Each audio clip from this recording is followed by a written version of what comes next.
2024년 12월 3일 윤석열의 내란 쿠데타 이후 정확하게 6개월 이후인 2025년 6월 3일 우리 시민들의 빛의 혁명이 승리하는 날은 바로 6월 3일 2025년 21대 대선 투표일이었습니다. 지난 6개월의 과정 우리 시민들 밤잠 졸이면서 얼마나 많이 고생하셨습니까? 추운데 그 여의도에서 광화문에서 응원봉 들고서 얼마나 우리가 민주주의를 외쳤는지 모르겠습니다. 지난 6개월의 과정, 특히 이번 대선과 관련돼서 함께 좀 총평을 나눠보겠습니다. 대표님, 6개월 좀 많은 생각이 좀 드시죠? 네, 정말 여러 생각들, 여러 또 장면들이 막 겹쳐지고 이러는 것 같습니다. 근데 정말 참 희한하네요. 12.3 윤석열의 불법 개혁 내란이 12월 3일이었는데 네. 정말 딱 6개월 후인 6월 3일에 네. 6월 3일에 21대 대통령 선거를 선출하는 이런 부분이 있다 보니까 이 6개월 사이에 정말 여러 일들이 좀 있었죠. 대한민국 아마 정치사에서 특히 현대 정치사에서 정말 굉장히 또 오랫동안 기록으로 남고 회자되는 그 6개월이 아니었을까 싶습니다. 어제 이제 국회에 제가 잠깐 갔더니 국회는 이미 그 야외 부스를 이미 설치해서 YTN하고 방송사들, MBC 방송사들이 이제 21대 대통령을 아마 맞이를 준비하는 거 아닌가, 그 역사적인 순간을 야외 부스로서 준비하고 있는 게 아닌가 싶은데요. 아직 우리가 한 일주일 좀 안 되게 좀 선거가 남아있긴 하지만 이번 21대 대선의 가장 큰 특징은 뭐라고 볼 수 있을까요? 일단은 다들 말씀하시는 이번 대선의 대전제는 바로 윤석열의 불법 개혁 내란으로 인해서 윤석열이 지난 4월 4일이요. 4월 4일입니다. 파면되지 않았습니까? 그로 인해서 진행된 대선입니다. 그렇기 때문에 이 내란 종식에 대한 부분들이 이번 대선의 가장 대전제로 저는 깔려 있다고 봅니다. 그런데 참 희한하게도요. 이 지금 내란과 관련된 내란당인 국민의힘이 사실은 또 후보를 또 내지 않았습니까? 네. 후보를 내는 과정도 노란 법석을 다 떨었죠. 심지어 정당 정치를 파괴하는 날치기, 새치기, 후보 강제 후보 교체, 별의별 진짜 대국민 사기극을 다 벌이다가 끝내 김문수 후보로 됐는데 이게 또 누굽니까? 내란 정권의 대리인. 윤석열 정부의 고용노동부 장관을 한. 그래서 이 내란 잔당의 내란 분색을 그대로 좀 드러나는. 그리고 박근혜 때는 미안하니 죄송하니 머리락도 숙였지 머리 한 번 숙이지 않았습니다. 네. 그렇기 때문에 대한민국 정치가 망가져도 이 정도인가? 국민적 도의는 1도 없는 이런 부분들이 같이 좀 공존하는 이런 부분 속에서 좀 벌어지고 있고요. 저는 무엇보다도 이번 윤석열의 불법 개혁을 통해서 대한민국 경제, 사회, 외교, 문화 모든 부분들이 다 송두리째 뒤 흔들렸지만 특히 구구 세력들이 눈 하나 깜짝 안 하고 활개치고 다니고 있고 이런 부분이 있지 않습니까? 네. 이 또한도 저희가 또 이 대선 과정 속에서 또 확인해야 된 부분이고요.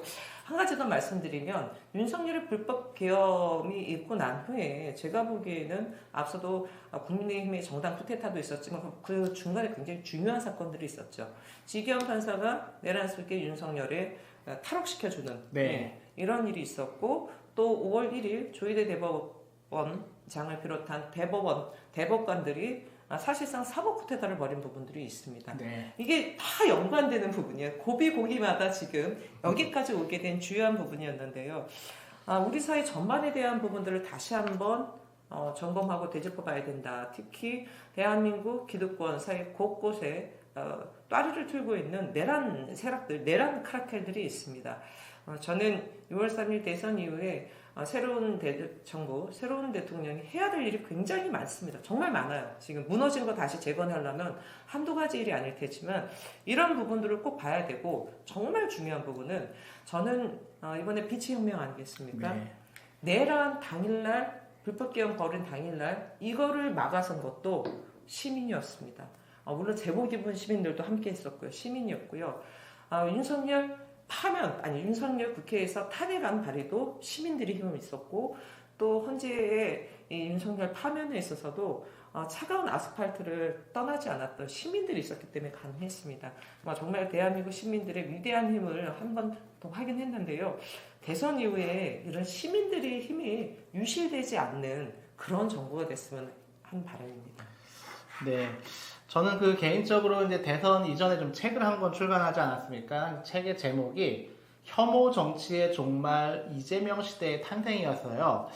3차 TV 토론까지 이제 마쳤는데 혐오 정치 제가 책을 쓸 때는 이준석을 염두에 두지 않고 책을 썼거든요. 적어도 윤석열과 김문수를 포함한 내란 세력을 혐오 정치의 주요 대상으로 해서 썼는데 이제 대선이 다가오면서 이준석도 혐오 정치에 상당히 중요한 인물이었구나 하는 것이 이제 밝혀지게 되었습니다. 어찌 보면 다행인 것 같아요. 이준석과 같은 혐오 정치 세력을 반드시 우리 사회에 퇴출시켜야겠구나 하는 것을 일깨워준 이번 대선이 아니었나 싶고 해서 6월 3일 이후에는 더 이상 혐오 정치가 한국 사회에서 발붙이지 못하도록 하는 중요한 계기가 될 것이고 이제 21대 이후에 그 대선 이후에 그 우리 한국 사회는 저는 뭐 키워드로 이재명을 잡았습니다. 이재명 개인을 이야기하는 것이 아니라 지금 시대가 미래지향적이고 실용주의적이고 그리고 국익 우선의 다자 외교를 추구하는 그것이 바로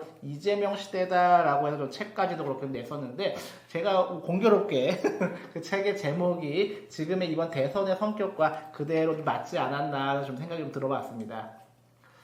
그래서요, 빛의 혁명 시즌2 21대 대선 정말 우리 시민들 많이 고생하셨고 많이 힘드셨을 거라고 생각이 들지만 하지만 우리가 이제 새로운 대통령과 함께 민주정부 4기가 출범하게 되지 않겠습니까? 광장에서도 수많은 그러한 많은 목소리가 있었던 것 같은데 빛의 혁명 시즌2가 우리가 함께 출범하는 것을 반가운 마음으로 함께 기다리겠습니다. 오늘 방송 여기서 마치겠습니다. 감사합니다. 감사합니다.